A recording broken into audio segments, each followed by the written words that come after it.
Getting ready to roll the calendar over into September and really get into the thick of things with high school and college soccer. Nobody we would rather have here to talk about it than these guys to my right, Chris Black and Francis Stevens. Where were you guys in 2015?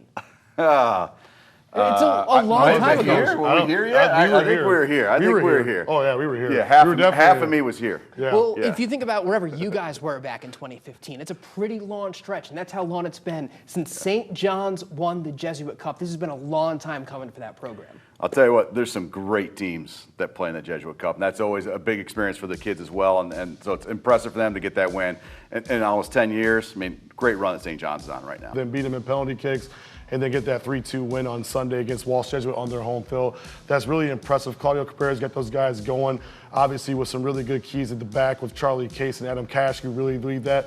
I was really impressed with Zay Darwich last week against Northview. You obviously had a chance to play against them last week. But again, I was kind of worried about where they're going to get goals from. But, you know, obviously with guys like Tiernan Loisel and you lose guys like Pino and some of those guys, I mean, again, they're starting to get some quality there. But that St. John's team's rolling in the right direction, getting ready to go into the Catholic High School League, a league that they won it last year, their first season in it.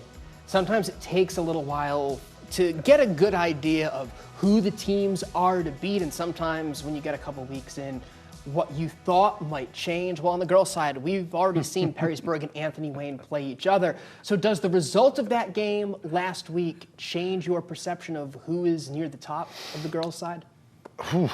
You're right. Yeah, I think it does a little bit, because I think right now we were kind of slighted a little bit with Anthony Wayne. We weren't really sure the quality that they had back, but I was really, really impressed with Lori Williams and what they did. A master class of defending in that game.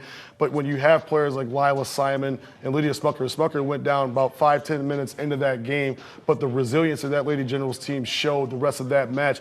I think it exposed Perrysburg in some ways. And really, for me, it's like this. Do you want to be playing your best soccer now, or do you want to be playing your best soccer in October? And I think right now with that Perrysburg side, a lot of hype.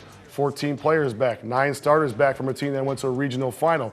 So again, that Anthony Wayne team coming in, I think it kind of stunned the area.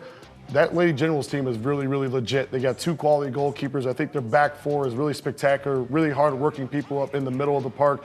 But you got Lila Simon, who is one of the most dangerous players in all of Northwest Ohio. The 2 goals she had in that game, Tori Jasinski didn't have a chance to make a save on any one of those.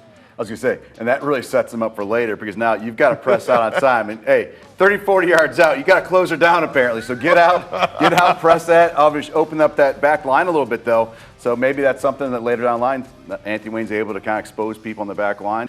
Man, that set the stage for when those teams play St. Ursula, when those teams play Notre Dame. Perrysburg already did, of course. Sylvania Northview. So it's going to be a lot of fun to see over the next few weeks how it sorts out. You know, speaking of teams that want to start playing their best soccer pretty soon and want to bounce back, the Toledo Rockets check off those categories. They've got a game Friday night against Detroit Mercy. You're going to be on the call for that. Yep. What do we need to watch for? Is this a good opportunity for them? Oh man, yeah, come out to Paul Hotmer Field, support the Rockets. That's going to be a lot of fun there. They just had a phenomenal game against Northwestern. There are such things as bad losses. That's a very good loss. You lose 1-0 to a great Northwestern team. You hold them to 2 less shots on goal than their opponent so far in the season. So 1-0, take that. You know what? Defensively, you had a shutout half, which that's good for Mark Batman's University of Toledo Rockets. Detroit Mercy, I don't want to jinx you, but that's 3 in a row that Toledo's got on them. So they should be going for 4th easy, but they still got to put that work in and launch themselves really well, Rocket, into the MAC season.